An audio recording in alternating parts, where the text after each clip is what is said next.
les ans, au mois de mai, c'est la même corrida pour elle. Les journalistes se précipitent chez elle pour avoir son avis sur la chanson qui représentera la France à l'Eurovision et puis ensuite pour avoir son avis sur le classement de la France qui n'a jamais atteint le niveau qu'elle avait atteint, elle, il y a tout juste 40 ans. J'ai le grand plaisir de recevoir dans VIP Marie-Myriam. Marie-Myriam, bonjour. Bonjour. Et sacré anniversaire pour vous, 40 ans, et c'est le Portugal qui gagne, votre pays d'origine. Oui, bah, je suis contente, mais c'est vrai que il y a c'est symbolique en fait, voilà. Avec une jolie chanson en plus. Avec une très belle chanson. Dont je ne comprends pas les paroles. Oui. Vous pourriez nous dire de quoi elle parle? Alors il dit, je peux aimer pour nous deux. Mais tout le texte, je ne peux pas le traduire parce que je ne trouvais sur Internet que des sites où il le chante en entier. Et si je trouvais un texte écrit, j'aurais pu vous le traduire et vous l'amener. C'est une très belle chanson. C'est une chanson qui ne fait pas Eurovision dans le style. C'est vrai. Et puis surtout, ce qu'il faut se dire, c'est qu'on n'a pas besoin de chanter en anglais pour gagner. Voilà, ça vous a plu. Hein. Ah, ça m'a plu. Vous aussi, vous n'aviez pas chanté en anglais à l'époque, en 74. Oui. Mais là, c'est moins amusant parce qu'en fait, tout le monde chante en anglais à l'Eurovision maintenant. Donc ça devient un petit peu moins drôle, mais bon, voilà. Notre petite Alma, c'est quand même classé 12e, hein, c'est pas... Alors elle méritait mieux. C'est pas un déshonneur, quand même. Non, c'est pas un déshonneur, mais quand même, elle méritait mieux. Elle méritait aussi bien qu'Amir, si ce n'est 5e ou 4e, parce que voilà, quand même, c'était une belle chanson. Et elle a bien chanté en plus. Alors c'est vrai que les journalistes, tous les ans, on a le plaisir de vous revoir au mois de mai. On se dit, tiens, qu'est-ce qu'elle fait le reste de l'année? Mais alors au mois de mai, vous êtes bien là, et à chaque fois, bah oui, toujours cette question, mais comment trouver une réponse? Pourquoi la France ne gagne pas depuis Marie-Myriam? Mais qu'est-ce que vous voulez répondre à ça? Ben non, je ne peux pas répondre à ça. Si j'avais la solution, je crois que je l'aurais déjà donnée depuis longtemps. Ben, bien sûr. Je n'aurais pas attendu 40 ans pour donner la solution. Et puis, je ne peux pas donner de conseils parce que souvent, on me dit qu'est-ce que tu conseillerais à Amir, à Alma, enfin... À tous ceux qui sont passés. Ouais, mais je ne peux pas, je peux pas conseiller. Je pense qu'il faut être soi-même et croire, et y croire, et y aller, mais... En même temps, il y a aussi la part de chance de savoir quel est le pays qui chante avant nous. Et c'est quoi la progression de cette émission? Vous étiez passée en toute dernière. Hein, oui, comme Alma. Alma était dernière cette année comme aussi. Alma. Donc ça, c'est une histoire de tirage au sort, hein, je crois. Ça, c'est le tirage au sort à la UER, oui, tirage au sort, oui. Et quand vous étiez... Alors vous, on va raconter l'histoire de votre Eurovision. Vous la racontez d'ailleurs très très bien dans ce livre de souvenirs qui vient de sortir à l'Archipel, La fille du ribatejo. On expliquera dans quelques minutes ce que c'est que le ribatejo. Mais quand on a lu le bouquin, on se dit, ouais, le titre est bien trouvé. Mais on va peut-être démarrer par cet épisode qui a déjà 40 ans, c'était 77, le 7 mai 77, la veille de vos 20 ans, que vous avez remporté l'Eurovision. Mais quand on vous lit, Marie-Myriam, on se dit, mais comment la vie est faite parfois? Jamais ça n'arrive, ce genre de choses, ce genre de petits miracles quotidiens. C'est pour ça que je dis qu'il n'y a pas de hasard, parce qu'il y a eu, c'est pour ça que je raconte dans le livre, tout plein de choses qu'on ne sait pas, tous les petits bâtons dans les roues qu'on a eus jusqu'au 7 mai. Et ce qui était drôle, c'est que l'Eurovision, au départ, devait se passer le 2 avril, suite à une grève. Londres, hein. Oui, et suite à une grève des caméramans. Ça s'est passé le 7 mai, et bizarrement, le lendemain, c'était mon anniversaire, et personne ne savait, donc voilà. Et c'est là où Jean-Paul a dit, c'est un signe. Ah, Jean-Paul. Jean-Paul Cara, pardon. Ouais. Le compositeur de l'Oiseau de l'Enfant, celui qui m'a coaché, celui qui m'a trouvé, celui qui m'a coaché, et celui qui a cru, qui a mis dans les mains de ma maman... Madame, je vous assure, votre fille va gagner l'Eurovision, nous allons gagner l'Eurovision, et je vous le signe. Il a signé Jean-Paul Cara, il a mis ce papier dans les mains de ma maman avant de prendre l'avion pour Londres. Ce qui est fou, c'est cette petite phrase que vous dites, celui qui m'a trouvé. Il fallait vraiment qu'il vous trouve. Parce que le Ribatejo, c'est un restaurant que tiennent vos parents, portugais. Dans Paris. On racontera toute la vie avant cette soirée-là. Vous aimez jouer, alors de l'orgue, vous vous êtes fait offrir un orgue. Mes parents m'ont offert un orgue, mais surtout, je prends des cours de chant et j'aime beaucoup continuer mes exercices. Je me souviens donc des exercices de la fois d'avant, donc je chauffe ma voix. Et puis après, je commence à chanter une chanson. Une fois que le service est terminé, bien sûr. Oui, le service est terminé, c'était les 2 derniers clients. Voilà. Et eux, ils étaient au rez-de-chaussée et moi, je suis en sous-sol. Voilà. Et dans donc, un caveau aménagé pour pouvoir faire la fête éventuellement, vous répétez exactement, là. Parce qu'il y avait des chanteurs de fado le week-end. Et donc, pour pas que ça gêne les voisins, donc c'était une salle de restaurant en sous-sol. Et donc, évidemment, l'après-midi, il n'y avait personne. Donc, moi, je me régalais de pouvoir donner de la voix, chanter fort, dès que je pouvais, dès que je rentrais de classe. d'école ou de cours, ben, j'allais chanter. Alors ça, c'était votre vie quotidienne. Oui. Sauf que ces deux clients-là qui traitent n'auraient jamais dû être ici. Non. Ils étaient là par hasard, parce qu'il y en a un qui voulait montrer l'appartement où il avait vécu petit. Oui. Il se trouve que c'est dans l'immeuble qui est à C'était vos place de la Nation. parents. Ouais. Et c'est tout près de la rue Planchat. Et ils Où il y a le ouvrent restaurant de un vos parents. magazine, genre le Pariscope, et ils disent, tiens, restaurant portugais.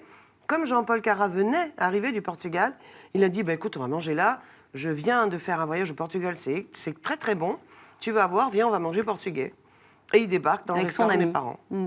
Et Et en fait, ça aurait pu être un vendredi, je n'aurais pas été là. Il se trouve que c'était un jeudi. À l'époque, on n'avait pas école le jeudi. bien sûr. Voilà. Donc, je suis là un jeudi après-midi, je chante. Et lui, il entend, les sons montent, il entend une voix, il demande à une dame, c'est ma maman, il ne sait pas qui est la dame, mais qui est en train de chanter. Et ma mère dit, c'est ma fille, vous pouvez descendre l'écouter, parce qu'il demande à aller m'écouter. Donc, elle lui montre le chemin. Il attend que je termine ma chanson. Et il m'applaudit. Et moi, je suis surprise, je me croyais seule. Et il me dit, mademoiselle, avec la voix que vous avez, je vais vous emmener à l'Eurovision. Et moi, j'ai dit, mais bien sûr, monsieur, je vous remercie beaucoup. Et je leur ai montré la sortie. Parce que, rue Planchat, dans le 20e arrondissement de Paris, je ne connaissais personne dans la profession. Moi, je prenais des cours de chant parce que j'étais folle j'avais vraiment, comment dire, j'aimais vraiment ça, chanter. Je trouvais, en plus, plus ça allait, plus ma voix devenait, enfin, c'est pas s'épaissir, mais les cordes vocales se musclent. Et c'est un muscle déjà, et puis deviennent de plus en plus forts. Et puis j'adorais voir, mais jusqu'où je prenais des chansons en me disant, tiens, est-ce que je peux faire cette note-là? Ah, je peux. Ah, ben je vais faire encore plus haut. Et j'adorais faire ça. Alors, les premières chansons que vous avez chantées, je les ai notées, parce que toute petite, déjà, on parlera de votre enfance au Congo belge, vous chantiez Only You des Platters. Alors, je chantais pas. Hein. Quand Oui, on est bébé... bredouilliez, ouais, c'était ouh hein. Et la deuxième chanson qui est à côté, c'est Over the Rainbow. Ah oui, celle-là, elle m'a suivie, par contre. Ouais. Celle-là m'a suivie parce que... D'abord, j'étais petite quand j'ai vu, lorsque j'ai vu Judy Garland Ah, qui oui. chantait Over the Rainbow dans la comédie musicale. Et puis, mon Dieu, mais quelle... Du Magicien d'Oz, oui. Et puis ça a été une découverte aussi parce que j'ai toujours voulu chanter, mais je ne savais pas, je pensais qu'il fallait attendre d'être grand. Par exemple, en 64, j'ai vu Gigliola Cinquetti qui a gagné l'Eurovision, mais c'était déjà une jeune femme. Et moi, je me suis dit, je suis trop petite, donc il faut que je travaille ma voix et je serai chanteuse quand je serai grande. Et là, d'un seul coup, qu'est-ce que je vois? Une petite fille qui joue dans une comédie musicale, qui chante, J'ai dit, mais c'est ça que je veux faire, c'est pas chanteuse. Je veux faire comédie musicale. Et voilà. Vous la chantez encore, Over the Rainbow? Oh, je la chantais, oui, en fin de... En concert, avant. Vous me voyez venir, là. Ah, vous me demandez des trucs, hein. Oh, juste deux phrases. Somewhere over the rainbow, bluebirds fly. Birds fly over the rainbow. Why? Then oh why can't I? Oh là là, c'est joli. Merci pour ce cadeau, Mais Marie-Myriam. avec plaisir. Mais en fait, sur scène, je terminais avec cette chanson-là quand j'avais déjà fait le bis et le bis et le bis. Ah oui, la reprise de la reprise de la... Voilà, donc mes musiciens sortaient de scène et je revenais et je chantais a cappella Over the Rainbow.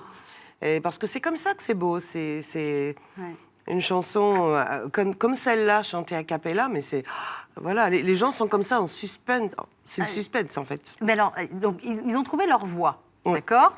Il faut trouver la chanson. Et là aussi, l'histoire de la chanson qui a gagné l'Eurovision avec vous, elle est tellement jolie, cette histoire. Et ça, moi, je ne la connaissais pas du tout. Je l'ai découvert alors que ça a été la chanson qui a bercé toute mon enfance. Le 45 tours, mon 45 tours, j'avais tellement peur qu'on me le prenne de Marie-Myriam que je l'emmenais au parc. Des fois qu'il disparaîtrait dans l'appartement, vous voyez. Drôle. Ah non, mais... Ça me touche beaucoup toutes ces histoires. Ah non, mais ça a été la chanson de mon enfance. Et elle a une histoire qui est très jolie. Est-ce que vous voulez bien nous la raconter? C'est une histoire vraie. Joe Grassi. Là, fait. c'est alors Jean-Paul Cara est le compositeur, il a Ouais. fait la musique donc, et Joe Grassi fait les textes. Il avait une phrase, Jean-Paul Cara. Oui, comme un enfant, qui était bien. C'est un bon début. C'était un bon début déjà. Voilà. Et en fait, bah oui, alors Joe est à la Baule, à la plage, et il est en train de lire, et il y a des enfants au loin devant lui qui font beaucoup de bruit. Et il crie à ses enfants, « les enfants, moins de bruit s'il vous plaît ». Et comme il a crié, il n'avait pas vu que derrière lui, il y avait un petit garçon qui donnait à manger à un petit oiseau. Et ce petit garçon il dit « Monsieur, ne parlez pas si fort, ne criez pas, vous allez faire peur au petit oiseau, regardez, je donne à manger un petit oiseau. Et de là est venue l'idée de l'oiseau et l'enfant. Voilà. Aux yeux de lumière. Voilà. Donc c'est une... Mais en fait, ce qu'il y a, c'est que la chanson est un message surtout d'amour et de paix, Ouais. et que toujours d'actualité, quand on dit noir, la misère, les hommes et la guerre, Noir la misère, les hommes et la guerre. c'est Chanter devant toujours Marie une Myriam, chanson. c'est une hérésie. Non, vous chantez très bien. C'est une chanson d'actualité, Ouais. voilà. Et j'ai été super heureuse que les Kids United la reprennent parce que j'ai oui. trouvé ça trop mignon cette reprise. Elle est vraiment, était vraiment bien chantée, bien réalisée. Vraiment, j'ai trouvé ça très touchant. Et sans doute ce qui a touché aussi le public. Alors, c'est pas le public qui votait en 74, c'était un jury de professionnels. Hein. Alors, c'est un 5 jury de personnes par professionnels, pays, c'est ça, voilà. qui attribuait des points. Voilà, qui attribue. Alors d'abord, il y a eu le concours de la chanson française, où on faisait le SVP 1111. Ah oui. Vous imaginez ce numéro de téléphone, il date pas d'aujourd'hui. Non. Hein. Il y avait 14 gagnants sur 300 et des Voilà, brouettes, c'est alors ça 14 gagnants sur les 300 et quelques. Et puis, donc j'ai gagné cette partie-là, je raconte tout en détail évidemment. Et puis, c'est attendez. Michel Drucker qui m'annonce. J'arrête 2 secondes. Elle dit j'ai gagné cette partie-là. Mais là encore, à quoi ça tient? Oui. Au départ, ils ont choisi 13 chansons, ils ont obligé d'en choisir une 14e. Et vous n'êtes pas dans les 13. Oui. Et c'est Alice Donna qui fait partie un peu du truc. C'était quoi déjà cette gamine avec son oiseau, ses yeux clairs? Oh, c'est bien, on la prend celle-là. Voilà. Allez hop, c'est la 14e. Personne ne vous a vu venir. Déjà sur le SVP 1111, vous n'étiez pas censé gagner. Il y avait des gens plus connus que vous. Par contre, en appel, Ouais. ça c'est le choix des gens de la profession. Par contre, les appels, quand on revoit le truc de l'époque, Évelyne Leclerc est très étonnée. Elle annonce qu'il y a 10 000 appels d'écart, ce qui est énorme à Entre cette vous époque-là. et ceux derrière. Et le deuxième, entre moi, le premier et le deuxième. Et elle trouve ça extraordinaire. C'était Évelyne Leclerc et Yves Lecoq qui avaient présenté. Hein, Et c'est Patrick ça Sébastien. Et Patrick Sébastien, Voilà. avec qui vous avez connu après une histoire. Mmh. Ouais, ouais. Voilà, donc vous avez déjà remporté ça, et après il y avait l'Eurovision. Mais Alors pareil. après, je remporte ça. Après, je dois partir à l'Eurovision. Et l'Eurovision devait se passer le 2 avril. Grève des caméramens à Londres. Donc l'Eurovision est reportée de 1 mois. Et entre le 2 avril et le 7 mai, qu'est-ce que je fais? Je fais des émissions de télé. Sur le 45 tours, c'est la chanson qui va représenter la France à l'Eurovision. Je fais des photos avec Georges Decaune, puisque c'est lui qui fait les commentaires pour la France. Et voilà, et on fait toute la promo. Ce que vous faites surtout, c'est que vous prenez de l'assurance. En fait, oui, ça me fait du bien. Vous testez face au Exactement, public, vous ça me testez fait face du bien. aux médias, et ce mois de décalage va sacrément vous aider. Hein. Eh bien, c'est grâce à ça aussi que le 8 mai, lorsque je rentre avec mon prix, le soir même, je vais à TF1. Et c'est Michel Denisot, qui est tout jeune journaliste avec le patron de TF1, qui me remettent mon premier disque d'or. 500 000, 45 tours à l'époque, le disque d'or. Et donc, le 8 mai, je suis disque d'or. Ouais. De Et 500 000, 45 tours. tout ça le jour de vos 20 ans. Tout ça comme cadeau d'anniversaire. Il y a pire pour démarrer sa carrière. Ah, quand même. franchement, oui, il y a pire, hein, vraiment. Non, c'est vraiment une aventure exceptionnelle. On ne vous raconte pas tout, évidemment, parce qu'il y a 1001 rebondissements, mais voilà, ça brosse déjà un petit peu une destinée. Hein, non, puis moi, part. je suis très reconnaissante par rapport à tout ça, parce que je sais, les gens me disent que vous n'êtes pas fatigué de chaque année. Alors, d'abord, j'y vais pas chaque année, heureusement. Mais non, je ne suis pas fatiguée. Je suis plutôt fière de cette médaille. J'aimerais que la France gagne vraiment, parce que, vu de l'extérieur, on a l'impression qu'on n'a pas de bonnes chansons et pas de bons chanteurs, ce qui est franchement pas vrai, très très faux même. Mais non, je ne suis pas contente. Je suis contente, je veux dire, je veux pas dire que... Je ne vais pas cracher dans la soupe, ça ne se fait pas. Moi, je sais que je suis là grâce à l'Eurovision. Et puis surtout, je me souviens, c'est de la fête quand je suis rentrée à l'aéroport avec ma médaille. Mais même les douaniers m'ont fait la fête. C'était youhou, c'était tout le monde, quoi. J'avais gagné une Coupe d'Europe. Voilà, c'était ça. Oui, alors merci de nous rappeler, Marie-Myriam, que le Portugal a remporté la Coupe d'Europe des Nations l'année dernière. C'est très gentil de nous dire que le Portugal, en ce moment, est vraiment au top. Hein. Il y a eu les 100 ans des apparitions aussi de Fatima. Là, tout à fait, j'ai entendu, voilà, de Jacinta et Francisco. Le 13 mai, en tant que Portugais, j'imagine que ça vous a forcément touché, interpellé. Ça m'a touché. Moi, je suis allée à Fatima. J'y suis allée 2 fois, mais une fois je suis restée un peu plus longtemps. Ouais. Et à l'époque, on s'était acheté, j'avais acheté une chevalière à mon mari, et lui m'avait acheté une bague de fiançailles, et je les ai fait bénir à Fatima. Et voilà. Et donc, c'est un mariage qui a duré 35 ans. Ouais, qui n'a été interrompu. Parce que dans ce métier, c'est rare. Hein. Oui, et qui n'a été interrompu que par le décès de Michel à Noël 2013. On reparlera de cet homme-là important. Quand on démarre jeune dans la chanson, on ne peut pas forcément garder son nom qui sonne Myriam Lopez. Bon, ça sonne un peu pas très français. Non, en fait, mon deuxième prénom, c'est Michaela. Ouais. Et Myriam Michaela, pour représenter la France, ça ne faisait pas très français. Faisait pas. Donc, Myriam voulant dire Marie. Donc, en fait, je suis Marie-Marie. Oui, en hébreu, ça veut dire Marie. Donc, je suis Marie-Marie. Marie-Myriam. Ouais, et votre prénom est devenu votre nom de famille, en tout cas, en tant que... non, je ne pouvais pas mettre Lopez. Non, ça, à l'époque, ça ne se faisait pas. C'était souvent deux prénoms ou voilà. Comme vous le dites si bien, un prénom juif, Myriam, dans une famille catho, il fallait déjà que ça passe, mais comme à l'époque, vous vouliez au Congo belge, parce que votre famille avait fui le régime de Salazar au Portugal, ça aurait été au Portugal, ça ne serait peut-être pas très bien passé. Non, je n'aurais pas eu le droit à m'appeler Myriam. C'était pas un prénom catholique. Oui, c'était pas catholique, c'est ça. Mais je suis fière, moi. Juste pour parler, puisqu'on est sur toute la thématique catholique, religion, etc., très rapidement, dans le livre, vous parlez d'un objet qui vous tient à cœur, qui est un objet en plomb, une petite statue de plomb, et vous avez eu la gentillesse de nous l'amener. Oui. Vous pouvez nous raconter qui est dans un drôle d'état. Alors, j'ai 7 ans, je vais chercher ma première baguette. Parce que jusque-là... vous venez d'arriver en France? Non, je suis arrivée depuis 1 an, mais je n'avais jamais eu l'occasion. Ma maman voulait pas, elle avait peur que je ne connaissais pas le quartier ni rien. Ouais. Et puis je vais acheter ma première baguette que je ne sais même pas comment porter d'ailleurs. Et je me souviens très bien de ça. C'est drôle, pourquoi, c'est parce qu'au Portugal, les pains sont ronds. Oui, c'est des petits pains ronds que les sœurs... Alors nous, là où on était, c'était des sœurs qui vendaient le pain. Avec des pinces, elle mettait ça dans un sac. Et ce sac, c'était ma grand-mère qui l'avait brodé, avec écrit pain en portugais. Et le sac, même vide, il sentait bon le pain. Et donc, je me souviens. Et donc voilà. Mais enfin, je ne suis pas restée longtemps au Portugal. Hein. Non, je suis restée 1 an et demi, même pas. Voilà. Donc voilà. Je vais acheter cette baguette. J'ai fait mes 6 ans à Paris. Donc là, j'ai 7 ans, je vais acheter le pain.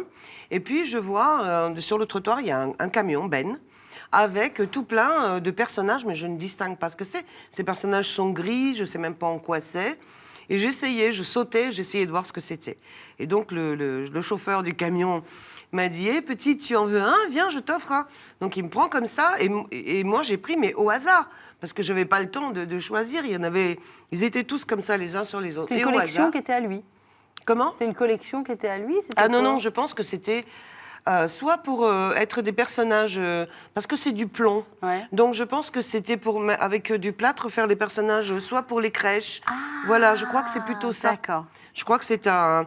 Et donc je prends au hasard la Vierge Marie, le petit Jésus, et je rentre avec mon... Fièrement. Ah oui, avec mon trophée, Alors la pauvre, aujourd'hui j'ai honte parce que le petit Jésus, donc la tête est fragile, n'a plus la tête, n'a plus la main. Le socle ne tient plus. C'est pas par miracle, mais c'est par du scotch, et aussi par miracle. Mais je ne voyage pas sans la Vierge Marie. Je n'ai fait jamais aucun voyage sans. J'ai fait le tour du monde avec, voilà. Dans votre sac à main? Dans mon sac à main. Elle est en plomb. Alors je sais que évidemment ça sonne. Donc je la sors et je la mets dans les bacs à côté de mon sac. Ah oui, pour les avions? Pour les avions, exactement. Ouais. Et elle est toujours avec moi. Et avant de monter sur scène, je lui embrassais les pieds. Mais là, je ne peux même plus lui embrasser les pieds. Donc voilà. Vous avez été élevé dans la foi vraiment catholique? Oui, ma maman priait beaucoup. Alors, mon papa était... crois en toi et le ciel t'aidera. C'est quelqu'un qui a beaucoup travaillé toujours. Et ma maman, par contre, elle, aujourd'hui encore, elle prie pour ses enfants. On est 2 filles. Pour ses petits-enfants. Pour son arrière-petite-fille, elle est très, très croyante. Et bon, je n'ai pas ça. Par contre, alors, je ne vais pas à l'église. Par contre, je me sens, je me sens catholique dans le sens, par exemple, il y a une dame qui veut traverser la rue, je l'aide. Je ne dis pas que je suis catholique parce que je fais ça. Non, je dis ça, simplement c'est humain, ça. Je dis simplement que quand on va, au début, quand on va au catéchisme, on nous apprend à être bons les uns envers les autres, machin, etc. Donc, en fait, moi, j'ai gardé que ça, parce que j'y suis allée très peu de temps. Et finalement, j'ai gardé juste le côté humain. C'est-à-dire, j'essaie de faire du bien aux autres, d'aider. Si quelqu'un tombe, je ne prendrai pas mon portable pour le filmer, j'irai plutôt tout de suite lui donner la main. Mais la Vierge Marie dans la poche et dans le sac à main. Ah, ma Vierge Marie, elle est toujours dans mon sac à main. Elle ne me quittera pas. Mais c'est bien gentil d'avoir apporté cet objet. Merci beaucoup, Avec plaisir. Marie-Myriam. Alors, on va revenir quand même sur votre enfance, parce qu'elle n'est pas banale, votre enfance. Vous êtes née au Congo belge, hein, qui est devenu le Zaïre. C'est vos grands-parents qui étaient partis, qui ont fui le régime de Salazar, comme beaucoup de Portugais. Mon grand-père est parti en 1924. Il est né en 1904, il avait 20 ans. Mon grand-père Georges, le papa de ma maman. Il y a une grand-mère incroyable dont vous parlez, qui s'appelle Grace, mais on a l'impression d'être dans Out of Africa quand vous parlez d'elle. J'adore. C'est fou. C'est une femme courageuse qui dort avec le fusil à côté, parce qu'il y a des animaux sauvages. Tout. Incroyable. Ouais. Donc il y a eu toute cette... avant vous, avant l'arrivée de Myriam, et puis il y a vous qui naissez dans ce pays incroyable, que vous allez rester de 0 à 4 ans, un pays que vous allez adopter, vous parlez même le langage du coin, petite en tout cas. Je parle de Chiluba parce que j'ai une nounou africaine, et puis je joue avec mes poupées attachées dans le dos. Je suis une vraie petite africaine, en fait. Il y a des enfants, je joue avec des enfants du pays, donc voilà, je suis une véritable africaine. Privilégiée, parce qu'à l'époque, votre papa, très jeune, dirigeait quand même des dizaines, 70, 75 bazars. C'était des bazars. C'était des petites boutiques. Des petits magasins, non, ils vendaient tout. D'accord. Comme ça, dans des points de magasins en Afrique, vous vendez aussi bien du tissu au mètre que, on va dire, une paire de tongs et des boîtes de conserve. Il y a de tout. Et voilà, il en avait comme ça un peu partout. Vous habitez une belle villa, ils ont de l'argent, ils ont les moyens, il y a des gens pour servir, comme souvent à l'époque, pour les expatriés. Donc c'est quand même assez incroyable, sauf que la politique... Voilà, va changer, ça va se ternir, il y a des idées indépendantistes qui arrivent, et donc il va falloir partir. Et votre papa, il a cru sauver les choses un petit moment. Il vous a renvoyé, vous, au Portugal avec votre maman. Il nous a mis, nous, sur un paquebot, maman et moi. Maman était enceinte de ma petite sœur. Et lui, il est resté en Angola parce qu'il a cru qu'il allait pouvoir revenir. Et il s'était réfugié un petit peu en Angola, juste à côté. Parce qu'il aimait tellement l'Afrique. Toute notre enfance, ma sœur et moi, on a entendu les histoires de nos grands-parents et de nos parents nous raconter, parce que quand on était tous ensemble, papa disait une chose et où mon grand-père disait « Ah, mais oui !» un autre souvenir lui venait de ce qu'il venait de dire. Et ce sont toutes les histoires que nous avons entendues. Donc, voilà, je sais qu'ils ont tellement aimé ce pays. Et moi, je regrette vraiment de ne plus parler de Chiluba. Je sais que c'est dans ma mémoire, à ce qu'il paraît, mais je regrette vraiment, vraiment. Et forcément, vous êtes arrivé à 4 ans au Portugal, vous n'êtes pas resté longtemps, un an et demi, mais bon, juste le temps d'apprendre le portugais quand même, à Coimbra. Je le parlais déjà. À la maison, on le parlait. Puis après, ça a été Paris, très rapidement. Oui, après, on a fui le régime de Salazar, parce que c'était vraiment pas... Voilà, mon père, la police secrète... Vous l'avez déjà repéré parce qu'il parlait un peu trop. Oui, c'est ça, parce qu'il parlait trop parce qu'il disait dans ce pays, ça n'avance pas, nanani, enfin voilà. Rien que de dire ça, c'était dangereux. Donc voilà, il a fui le régime de Salazar, on se retrouve à Paris, et là on se retrouve dans 2 petites chambres de rien du tout, dans un immeuble d'une vétuste, vraiment. Non, c'est la misère, oui, honnêtement. Avec une fontaine sur le... On va le dire. Oui, c'est une fontaine sur le palier. Oui, ça sert de salle de bain. Sur chaque... une fontaine de haut qui sert pour la cuisine, voilà, et il n'y a pas de salle de bain. Et moi, mes parents, enfin ma maman... Elle n'a jamais pleuré, mais je trouvais ça... plus tard, ma sœur et moi, on a trouvé ça extraordinaire. Cette force de vouloir, à nous, enfants, parce que nous, on n'a rien compris, nous, on était heureux, on était tous ensemble, enfin, on retrouvait papa, et on était tous les 4 ensemble. Donc nous, ma sœur et moi, de cette époque-là, on n'en a gardé que des bons souvenirs. Par contre, je me dis, mes parents, qu'est-ce qu'ils ont dû souffrir? Oui, parce qu'ils sont passés du luxe le plus total au Congo belge à la misère la plus totale à Paris. On va faire une petite pause dans votre histoire, Marie-Myriam. Je rêve qu'on vous entende chanter. Et on a préparé une petite boucle de musique. Alors, on va se livrer à un petit jeu dans les chansons qu'on a sélectionnées. On va vous demander d'en choisir une et de nous raconter une anecdote ou un souvenir par rapport à cette chanson précisément. Ou à quelque chose. Voilà, on en a sélectionné plusieurs, donc je vous laisserai faire votre choix après. Marie-Myriam en chanson, c'est maintenant. Comme un enfant aux yeux de lumière qui voit passer au loin les oiseaux, comme l'oiseau bleu survolant la terre, nous trouverons ce monde d'amour. L'amour, c'est toi, l'amour, c'est moi, l'oiseau, c'est toi, l'enfant, c'est moi.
sur Beverly Hills. Avec ce saxophone qui ne dérange personne. Oh chérie, chérie, conduis-nous au drive-in. Faire câlin, câlin, faire câlin, câlin, câlin, câlin, dans ta vieille limousine. Fais-moi tout oublier, aime-moi comme j'en ai rêvé. Berce-moi, tendre-moi, que je vole en fumée. Serre-moi dans tes bras jusqu'au souffle coupé. Sois pour moi, oui pour moi, le soleil retrouvé.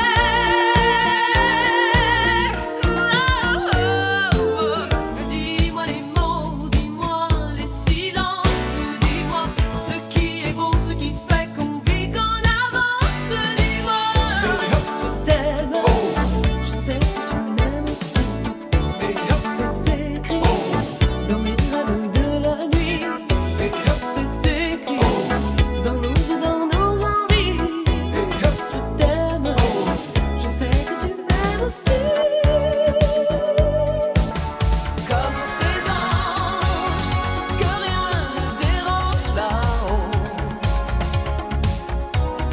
Heureux mélange d'un homme et d'un oiseau. Fou comme ces anges, je vole entre l'air et l'eau.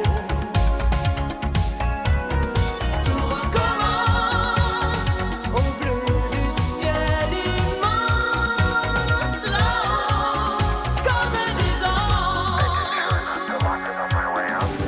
Petit homme, bienvenue à toi. Loin des vallées de larmes, des chemins de croix.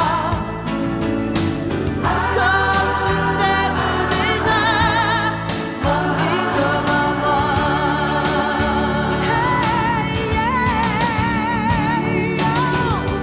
Petit homme, quand tu seras là,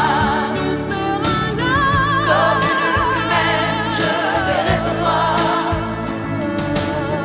Comme je t'aime déjà, mon petit homme à moi. Nous danserons une dernière fois. Maudit amour, la valse triste des lilas. Puis rassasiés de nos corps ennemis, nous irons nous fondre dans l'oubli.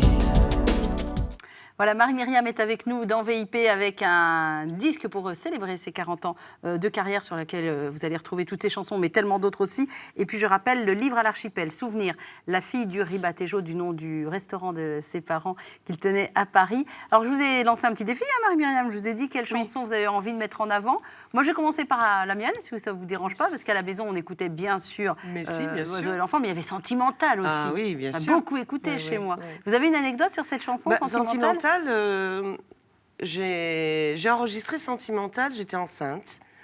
Donc, j'ai dit, lorsque le disque devait sortir, j'ai dit, vous attendez, il faut que j'accouche là. Et je reviendrai faire la promo après. C'est ce qui s'est passé. Et puis voilà. Puis non, puis c'est une chanson qui a très bien marché. Elle a été juste. C'était une commande, on va dire entre guillemets. On commande aux auteurs et aux compositeurs. Et on a dit, on voudrait une chanson un peu les Platters. Les Ah bah Platters. tiens, Only You, on y revient. Only You, et on y Ouais. revient, c'était Sentimental. Un peu comme les Platters. Donc voilà. Et puis, alors pour la deuxième chanson. Alors vous avez choisi quoi? Moi, j'ai choisi Petit Homme. Petit homme. Voilà, parce que donc en 82, j'enregistre, enfin en 81, j'enregistre Sentimental, et en 89, j'enregistre Petit Homme, et là, je suis enceinte de mon fils. Mes enfants ont 8 ans d'écart, Et donc, les chansons sortent évidemment une fois que les bébés sont nés. Et il y a beaucoup de mamans qui pensaient que mon fils s'appelait Tom et que je chantais à Petit Tom. D'accord. Voilà, alors que c'est Petit Homme. Il s'appelle H-O. Richard. en plus. Il s'appelle Richard, Il n'a rien à voir exactement. avec Pas du Tom. tout. Et voilà, et effectivement. donc ce sont les deux chansons qui me rappellent ce qu'il y a de plus beau dans la vie, c'est quand même être maman. J'ai fait des choses magnifiques, Ouais. mais être maman, c'est ce qu'il y a de plus beau. Ça a été votre rôle premier. Ah oui, c'est mon rôle qui m'a... Enfin, moi, à chaque fois que j'ai eu un bébé, j'ai passé la nuit à regarder mon enfant. Hein. Je n'en revenais pas. Vous savez, dans les berceaux de la clinique, il y a des berceaux transparents Oui, comme oui. ça. Et moi, j'ai regardé mon bébé comme ça à chaque fois. À 8 ans d'écart, j'ai fait la même chose. Vous dites à un moment dans votre livre, il est beaucoup question de vos parents et notamment votre papa avec Oui. qui, voilà, votre sœur c'était la fille de maman, moi j'étais la fille de papa, Oui. qui vous a accompagné pour tout. Il était là pour l'Eurovision, il a Oui. été votre premier producteur, il a toujours été là, votre papa. Et vous dites la valeur qu'on m'a inculquée en famille, c'est le partage. Oui, Et ça mes ressort parents, beaucoup. les deux, maman et papa. Parce que, par exemple, nos clochards qui étaient dans le garage, un peu plus, enfin, juste sur le trottoir, et qui, nous, ma sœur et moi, on allait leur emmener la soupe, un verre de vin rouge, du pain, et puis parfois on s'asseyait avec eux et ils nous racontaient leur vie à la Deuxième Guerre mondiale et que voilà, parce que c'était pas des SDF, c'était des clochards, c'était une autre époque et c'était des gens qui ne voulaient pas, qui voulaient être clochards. Voilà, c'était un autre genre de. Aujourd'hui, on appelle SDF, donc et puis c'est pas pareil. C'est moins un choix. C'est moins un choix aujourd'hui, malheureusement. Et donc, voilà, ça, c'est ça qu'on apprend, c'est aider les autres. Et comme les gens qui arrivaient du Portugal, qui atterrissaient chez mes parents, et que mes parents, Le temps d'une soupe, le temps voilà, d'une nuit, exactement. le temps de se retourner. Et qui l'aidaient à retrouver leur famille, qui vivait à Champigny, donc qui était le grand bidonville des Portugais autour de Paris. Il y a aussi un épisode qui est assez édifiant, je trouve, dans ce que vous racontez. À un moment, vous vous retrouvez, soi-disant, en vacances au Portugal pendant 15 jours chez une cousine, sauf que cette cousine, elle est scout, et elle va aider, elle va être embarquée Oui, elle a été, pour l'accueil des c'est réfugiés le gouvernement angolais. qui l'a- Voilà. Ils ont pris tous les scouts, ils ont pris tout le monde, ils n'avaient pas assez de personnel. Pour accueillir tous les enfants qui arrivaient Les de manière réfugiés. précipitée de l'Angola. Oui, hein. oui. Il fallait faire rentrer les enfants très rapidement. Il y Les avait événements des massacres. géopolitiques là-bas, c'était Ouais, dramatique. dramatique. Vous pensiez faire 15 jours de vacances avec votre cousine. Ah ben non, la cousine, elle est réfugiée, enfin réquisitionnée pardon, pour le gouvernement pour s'occuper des réfugiés. Et vous allez le faire aussi. Vous allez Alors je emprunter m'habille un en scout uniforme. et vite je vais fait. vous dire, j'en menais pas large parce que... Vous étiez ado hein, à l'époque. Oui, non, j'avais 16-17 C'est ans, ça, mais je veux 16 ans, dire ouais. que j'en menais pas large parce que d'une part, j'avais un passeport français, puisque je venais d'avoir à 15 ans mon premier passeport, où j'avais écrit chanteuse d'ailleurs, et puis d'autre part, j'étais pas scout, donc on pouvait m'arrêter, me dire... c'est quoi ce déguisement Et donc, mais il y avait tellement un affolement général. Et puis, Mais c'était la on est panique. rentré à 4 scouts et ils ont même pas, voilà, ils se sont même pas posé de questions. Par contre, ce que j'ai fait, ça m'a beaucoup changé. Je trouve que On va expliquer ce que vous avez fait, parce qu'il y avait des enfants qui arrivaient seuls Oui. et qu'il fallait reconnecter avec les grands-parents qui, eux, attendaient au Portugal. Oui. Et il fallait prendre des bébés dans les bras, retrouver les grands-parents, des petits les parents, enfants, même les etc. grands-parents, parfois, qui les connaissaient même pas. Ils Bah avaient oui. une photographie pour essayer de reconnaître leur bébé. Évidemment, on avait les noms, hein. Mais c'était terrible parce que certains bébés, les plus grands, s'accrochaient à mon cou. Et ils pleuraient et j'arrivais pas à les donner aux grands-parents. Du coup, les grands-parents pleuraient, moi aussi je pleurais, le bébé pleurait. Enfin, c'était. Mais je trouve qu'on grandit de ce genre de choses. Émotionnellement, ça a dû être quelque chose. Émotionnellement, c'était voilà. C'est la vraie vie. Mais j'ai grandi et puis vraiment j'ai pensé en rentrant à nous quand on est rentré d'Afrique et que papa nous a mis sur un paquebot. Nous encore, on est rentré assez tôt, mais il y a beaucoup du Congo qui ont eu des graves problèmes et ça s'est pas si bien passé que ça, voilà. Et donc voilà, sauf que là j'étais plus grande, j'avais 17 ans, donc on a quand même à 16-17 ans, on a conscience de ce qui se passe. De ces bébés, on attendait les biberons qui hurlaient, qui n'avaient rien, quoi. Et donc, vite, je me lave les mains, vite, je prends le bébé, je mets mon petit doigt dans la bouche et il tète. Ça dure pas longtemps, hein, mais voilà, ça le fait patienter un peu. Puis cette maman qui souffrait dans la salle de bain, tout ça, toutes ces images sont des choses qui restent gravées à vie. Ouais. Mais en même temps, aider les autres, ça c'est important. Je pense que c'est un truc important dans la vie. C'est 15 jours qui vous ont fait passer de l'enfance à l'âge presque adulte. Hein. On Oui. sent bien qu'il y a eu un avant et un après. Oui. Et d'ailleurs, tout au long de votre histoire, quand vous la racontez, Marie-Myriam, il y a quelque chose que, quand je vous disais que la valeur, c'était le partage, c'est quand même très flagrant au moment où le restaurant de vos parents, qui va durer un sacré moment à Paris, hein, qui va être une référence pour toute la communauté portugaise, à un moment, vos parents ne peuvent plus. Voilà, Marie-Myriam, vous avez votre notoriété, vous avez votre carrière. Qu'est-ce qu'on fait de ce restaurant? Et c'est à vous, vous et Michel, Oui. votre mari, que les parents ont fait appel. C'est quand même...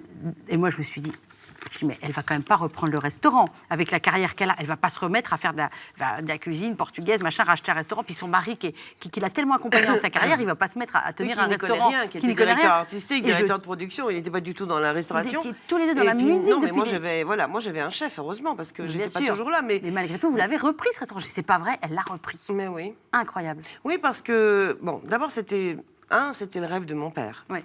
Pour lui, le métier que je faisais, c'était un métier de saltimbanque. Ouais. C'est Oui, pas donc un- il était fier de sa fille. Eh oh. Ouais, bien sûr, mais Ouais, je veux ouais. dire que lui, il a toujours rêvé que voilà, que je fasse ce métier, que je chante. C'était vraiment le truc, voilà, c'est son rêve, que je reprenne tout ce qu'il avait fait. Et donc, je le fais en 2000. Et malheureusement, bah, il tombe malade. Leucémie. Voilà, une leucémie. Et donc, bah, ça change tout. Là, du coup, bah, je quitte plus ce restaurant. Je veux même, au contraire, je veux essayer de poursuivre. C'est comme si j'allais continuer son œuvre. Et c'est comme si je lui rendais hommage. Et malheureusement, bah, c'était pas du tout ce qu'il me fallait. En fait, j'étais en train de tomber dans la dépression grave, alors que je suis quelqu'un de sensé. J'ai toujours été quelqu'un de sensé et de sage. Je suis plutôt réfléchie, je m'emballe pas comme ça, voilà. Mais là, vraiment, j'étais... lorsque papa est décédé, enfin, j'étais... C'était ma référence.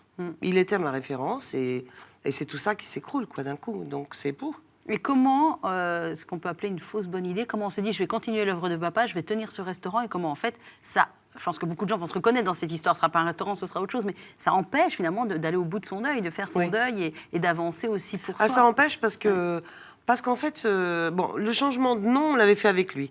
Du Ribatejo, ça s'est appelé l'Auberge de Marie. Et ça, j'avais fait avec papa, de son vivant. Et il a dit, c'est même lui qui a dit, écoute, tu t'appelles Marie-Myriam. Il voulait même l'Auberge de Marie-Myriam, il voulait lui. Ou restaurant de Marie-Myriam, il voulait mettre mon nom en entier. Et puis j'ai dit non, bah, de Marie, ça suffira peut-être parce que sinon ça va, voilà. Ça va être difficile parce qu'après, et ça a été difficile parce que les clients arrivaient en disant, bah, elle est où Marie-Myriam et parfois, j'étais pas là, j'étais en concert, je chantais quand même. Et donc voilà, mais le truc, c'est qu'en gardant ce restaurant, on y avait tellement vécu tous des années. C'était le même immeuble où il y avait les deux petites chambres. C'est tout ce que mon père a transformé pendant 40 et quelques années. Ben, je voyais mon père partout, quoi.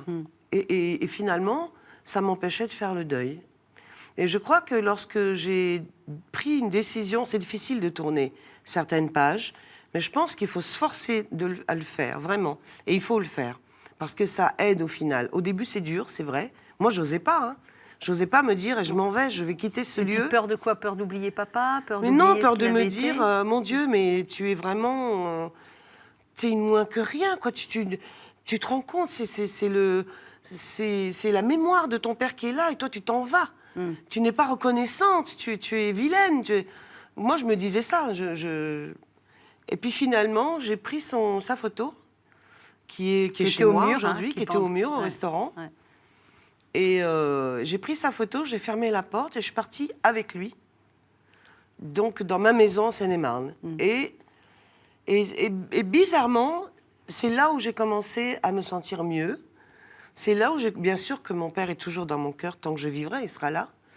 Dans le cœur de ma mère, de ma sœur, de ceux qui l'ont connu, de mes enfants.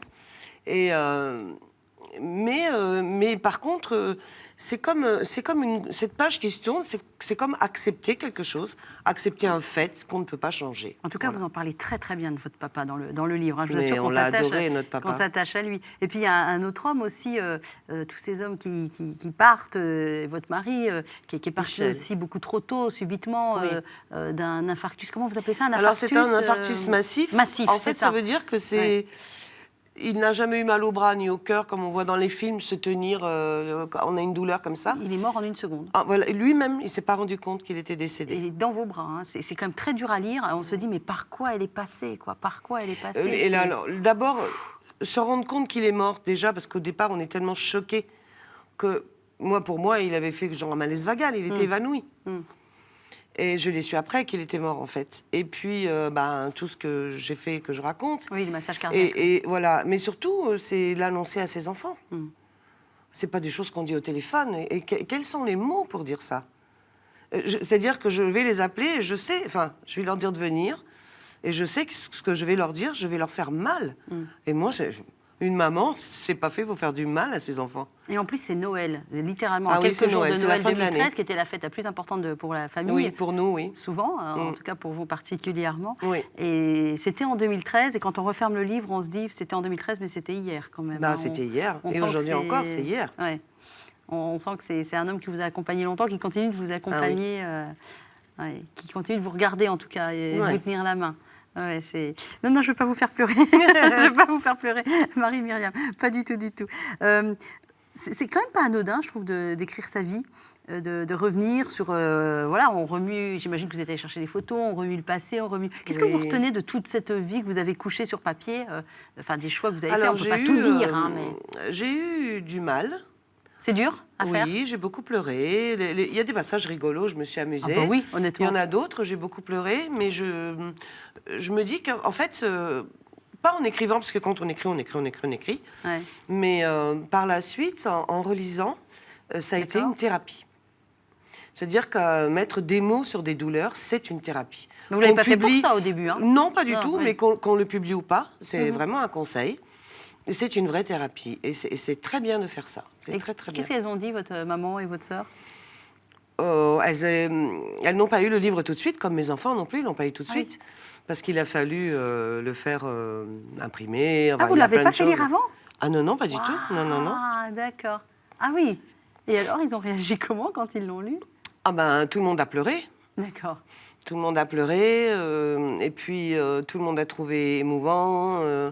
Ma fille, mes enfants m'ont plutôt découvert parce que je pense qu'on raconte jamais qui on est à ses enfants. Moi, je me raconte pas. J'avais pas trop le temps en même temps non plus, hein, avec la vie de patachon qu'on vivait. Voilà. Donc, je ne disais pas ce que j'avais fait ou qui j'étais. Et puis voilà, mes enfants me découvrent. Et puis, mon neveu, par exemple, le fils de ma sœur, qui a dit ça, c'est un livre qu'on va garder parce que c'est l'histoire de leur arrière-grands-parents, de leurs grands-parents et et de leurs parents. Enfin, voilà. Oui, puis c'est l'histoire au-delà de ça. Moi, je ne suis pas de votre famille, Marie-Myriam, mais ça nous plonge dans l'histoire de la communauté portugaise aussi, avec aussi. ceux qui sont partis en Afrique, qui reviennent, tous ceux qui sont arrivés à Paris, Ouais. d'autres sont partis en Belgique. Ça nous plonge aussi dans cette communauté qu'on ne connaît pas forcément bien et qu'on peut réduire à quelques clichés. Mais pas du tout, parce voilà. que c'est un...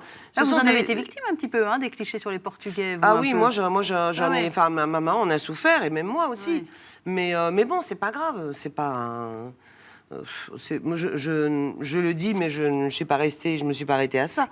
Mais non, le truc, c'est que je pense que ce livre-là, c'est aussi parce que 40 ans de carrière, parce que c'était un anniversaire et que juste un double album, je trouvais que c'était pas assez, quoi. Et c'est Mathieu, en fait, hein, Mathieu Johan, Alors, avec qui je travaille. un petit mot sur Mathieu Johan, quand même. Ça va peut-être Oui. parler aux gens qui aiment les émissions de musique, ce Oui, nom-là. de la Star Academy. Il était avec l'année de Grégory Le Marchal. L'année où Grégory Le Marchal a Voilà. remporté la Starac. Oui, c'est le grand Mathieu. Mathieu s'est d'un incliné, mètre, s'est incliné 80. devant Ouais, lui. mais tout le monde le connaît. Voilà.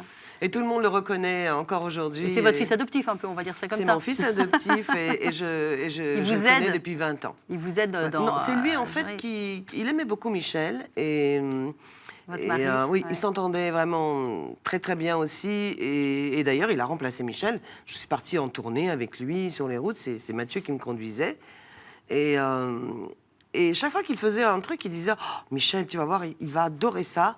Regarde, je vais te montrer, je t'amène un truc. Et c'est lui qui a été à la naissance de tout ça. Parce que toute seule, je ne l'aurais pas fait. De double de ce album double et du album livre. et Parce du que livre c'est pour les lui qui m'a 40 ans demandé. de- Il m'a dit carrière. maintenant, il faut vraiment que tu écrives ton histoire. Parce que, évidemment, il connaît mon histoire. Tous ces kilomètres en voiture, je lui ai raconté mon histoire Ouais. plein de fois. Et lui, il a dit il faut que tu racontes ton histoire. C'est pas une histoire comme tout le monde. On dirait que c'est comme si j'avais eu 2-3 vies. Parce qu'il y a l'Afrique, il y a le Portugal, il y a voilà, la le Portugal, France, bien sûr. il y a la France et Il y a la vie publique, l'Eurovision, la C'est carrière. ça. Et puis, alors, ce qui est génial, c'est que vos enfants et vos petits-enfants peuvent vous voir sur scène parce que la tournée H-Tendre a fait appel à vous. Oui, oui. C'est quand même quelque 2 chose ans. c'est incroyable. Cette tournée des Zéniths, c'est à chaque fois 5 000, 6 000 personnes. Oui, on envoyait 10-12 000 par jour. C'est un truc, oui, parce C'est qu'il y a dingue, ouais. deux concerts aussi Ben par oui, jour. c'était l'après-midi et le soir. C'est un truc de Exactement. dingue quand même. Oui, oui. Ouais. Et ça vous a fait du bien, vous, de retrouver des publics aussi larges? Oui, bien sûr que ça. On est tellement contents. Les gens sont tellement. Comment dire. Là, ça fait 3 ans que je ne voyais personne. Presque 3 ans. Mais en fait, juste pour les dédicaces, tous les salons du livre que je fais en ce moment, mais ça me fait trop de bien de voir les gens, de ce qu'ils me disent. D'échanger. Ça faisait trop longtemps que je ne l'avais pas fait. Ça me fait énormément de bien. Et les problématiques que vous exposez dans ce livre, qui sont les vôtres, rejoignent tout le monde. Hein. La perte d'un conjoint, la perte d'un papa, la maladie, l'épreuve. C'est ça. Ça rejoint énormément de et monde. j'ai des lettres et du courrier justement de personnes qui me disent qu'elles comprennent très bien ce que je vis parce que leur conjoint est décédé de la même chose l'année dernière, par exemple, et ça me touche beaucoup de partager tout ça. En fait, ce que je veux dire aussi, c'est que dans tout ce livre et dans toute cette histoire, il y a énormément d'amour. Et je pense qu'on ne dit jamais assez à sa famille, à ses enfants qu'on les aime, et que c'est vraiment ce qui est le plus important. Merci pour tout ça, Marie-Myriam. Alors, ceci est le livre d'or de VIP. Je vous laisse mettre ce que vous voulez dessus. Vous nous le lirez après, à voix haute. Vous avez choisi une belle couleur orange. Oui, parce que c'est soleil. Ah, c'est solaire. Alors, Marie-Myriam, pendant ce temps-là, moi, je rappelle un petit peu votre actualité. Je vous laisse écrire votre petit mot. 40 ans de carrière, c'est donc le double CD, le double album pour fêter les 40 ans de carrière de Marie-Myriam avec tout un tas de chansons que l'on connaît, d'autres que moi, j'ai découvert, pour ne rien vous cacher, des collaborations notamment, inédites. Et puis, accompagné du livre La fille du ribatejo, souvenir, Marie-Myriam, attendez, j'enlève ça, ce sera plus joli. Marie-Myriam, et donc là, c'est sorti à l'Archipel, et comme vous l'avez compris, Marie fait la tournée des festivals, des rencontres littéraires, évidemment, pour vous rencontrer, pour dédicacer son livre et partager avec vous, puisque c'est quand même un petit peu, elle ne le dit pas comme ça, le maître mot de sa vie. Alors pendant ce temps-là, Marie est en train de nous faire une petite dédicace, et puis juste après, je lui demanderai quelle est la citation qu'elle a choisie, parce que vous savez qu'il y a une tradition de citation dans cette émission. Et la citation qu'elle va nous faire découvrir vient d'une légende de la musique Alors, ma mondiale.